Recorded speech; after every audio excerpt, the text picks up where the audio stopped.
Senator فاروق H Naik نے کہا کہ آج تمام شقوں پر حتمی مشاورت ہوگی، ہر جماعت کو اپنی رائے دینے کا حق حاصل ہے، نون لیگ اور ایم کیو ایم سمیت تمام جماعتوں کی تجاویز پر غور کیا جا رہا ہے، فیصلہ اکثریتی رائے سے کیا جائے گا۔ ذرائع کے مطابق وزیراعظم کے استعفی سے متعلق مجوزہ ترمیم وزیراعظم شہباز شریف کی ہدایت پر واپس لے لی گئی۔ سینیٹر انوشا رحمان نے ترمیم واپس لی۔ چیئرمین کمیٹی فاروق ایچ نائک نے اقدام کو سراہا۔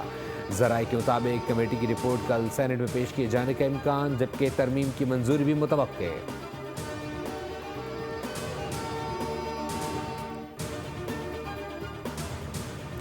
وفاقی وزیر قانون اعظم نذیر تارڑ نے کہا ہے کمیٹی نے 85% کام مکمل کر لیا ہے، ایم کیو ایم اور دیگر جماعتوں کی تجاویز پر وقفے کے بعد غور ہوگا۔ جے یو آئی کے اراکین نے کمیٹی اجلاس میں پارٹی پالیسی سے آگاہ کیا، پارلیمانی جماعتوں کو ووٹ کا حق استعمال کرنا چاہیے۔